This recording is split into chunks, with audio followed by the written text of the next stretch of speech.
Flatliners. It's directed by Niels Oprev. It stars Ellen Page, Kiersey Clements, Nina Dobrev, and Diego Luna. This is a remake of a Joel Schumacher film starring Julia Roberts, Kiefer Sutherland, Kevin Bacon, and Oliver Platt.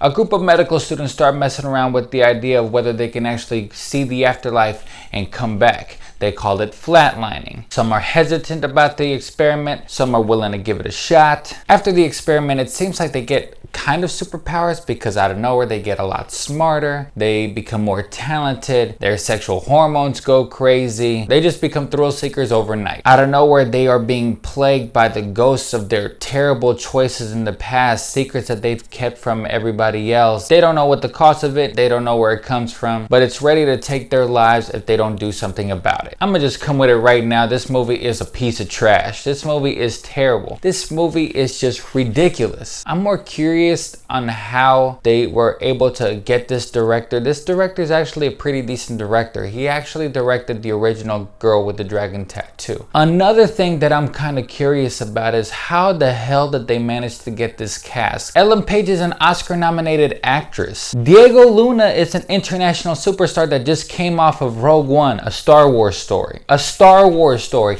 A Star Wars story. Kiersey Clements is an up-and-coming actress. You've seen her in Neighbors 2. She's gonna be in the Flash flick. Nina Dobrev, I totally get it. I totally understand that. Not to completely bash this movie because it actually could have been used for something with the modern technology that we have today and interesting ideas that we could have come up with. We could have advanced Schumacher's ideas, but instead they kind of retract all the possible things that they could have done with this flick and they just resort to completely cliched, run-of-the-mill horror. For example, let me count them out. You get creepy lullaby sung by some little creepy kid. You get creepy little kid looking at the camera with this, they got the head down, but they got the eyes all the way up. They got shots of a ghost or a creepy entity standing right behind them, but as soon as they turn around, it's gone. They got ridiculous dialogue like, it seems like they're on the same wavelength. I'm here because I like you. Oh my gosh, guys, we should totally bottle flatlining. Those are exact quotes from the flick.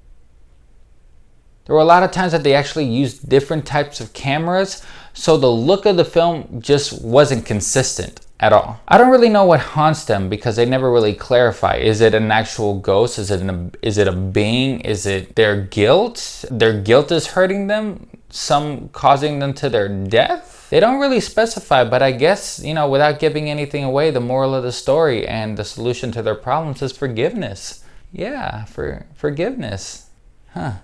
This movie right now has a Rotten Tomatoes score of 0%, and that's kind of what made me go watch this flick. I was just like, nah, it can't be that bad, right? There's gotta be something good about it. No, there's nothing good about it. This movie is so inconsistent. There's a scene where a ghost is attacking a dude, stabs the dude, and then they just cut to a next scene where they're all chilling in the diner. They don't explain how the dude gets out of it. Is he really getting hurt? They show that he's bandaged. If it's a ghost, how did that happen? Did he do it himself? I was so confused about everything that was going on. And they don't answer anything. I'm gonna have to join with the flock of the group on this one and agree with everybody else, because I'm gonna give this movie 0 stars out of 5. This is a tragedy. This is why Sony stays losing. Well, once again, guys, thanks for watching. If you like what you see, click like at the bottom. Go to our SoundCloud page for more extensive reviews. This is Ray from LiveWire, and once again, thanks for watching.